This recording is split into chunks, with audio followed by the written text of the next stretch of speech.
Exercise set B. The figure below is based on a representative sample of married couples in New York. The graph shows the average income of the wives given their husband's income. With 102 couples, the husband's income was in the range of 1 to 5,000.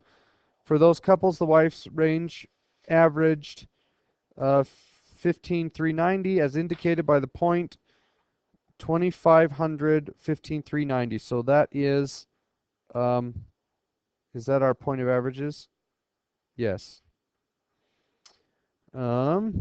With 58 couples, the husband's income was in the range of 5,000 to 10,000. For those couples, the wife's income averaged 18, and as indicated by that point, and so forth. The regression line is plotted too. True or false? There is a positive association between husband's income and wife's income.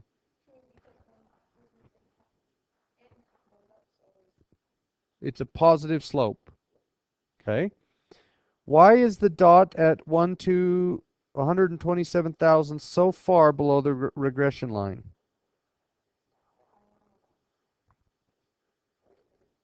Well, the husband made a lot of money and the wife didn't. Right? Why are they there? We don't know, but it's just because the wife didn't make very much money. Okay. If you use the regression line to estimate wife's income for husband's income, you would your estimates generally be a little too high, a little too low, or just about right? Does that regression line fit the data pretty well? Yes. Can we say, oh, sorry, for the couples in the sample with husband's income in 65,000 to 80,000. So in that middle section, is the wife's income just going to be a little too high or a little too low? So is the line going to represent too high or too low? The line will represent too low because the points are just above the line in that section. Okay. 2.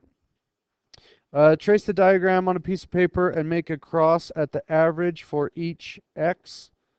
For each of the vertical strips, none of them has already been done. Then draw the regression line. So what that's saying is we have the SD line, which kind of looks like that. The regression line is really easy to find. All you do is make a bunch of columns and then do what with it? Cut each column in half.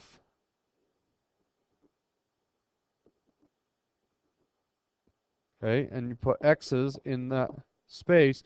And if you do it for all of them, my line's off a little bit, but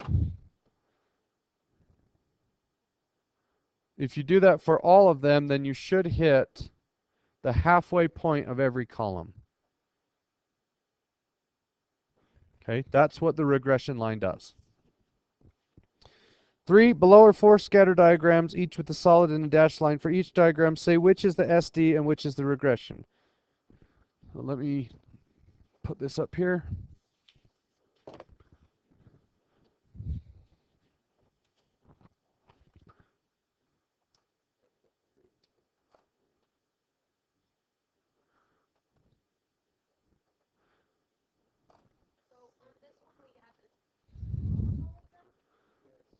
No, wait, on which one? No, 3, we just say, so which is which on the first one? One way to do it is to make a column so make your columns and see which one comes close to the correct point.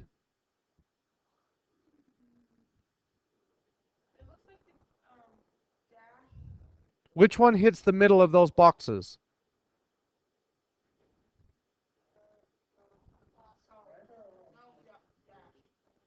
Well,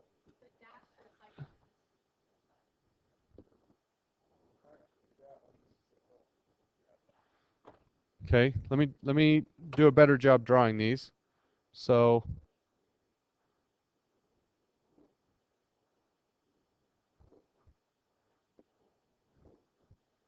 which one is hitting the closest to the middle of those lines?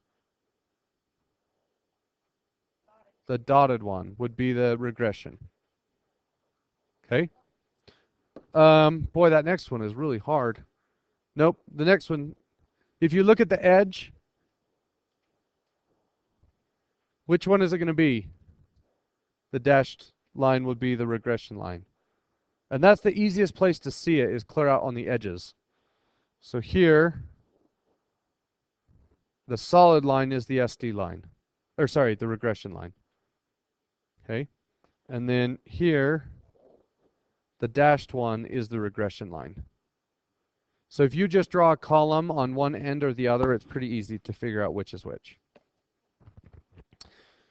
Okay, and then number 4, at the top of the next page are some hypothetical data sets. For each one, draw the scatter diagram, plot the graph of averages, and draw the regression line. So that was pretty easy to do, right? You just draw all 4 of them, and then it doesn't want you to do the SD line, just the regression line, and you can do it by columns. Draw a column and connect all the midpoints of the columns, and it should end up being a straight line. Okay, that takes us to the end of B.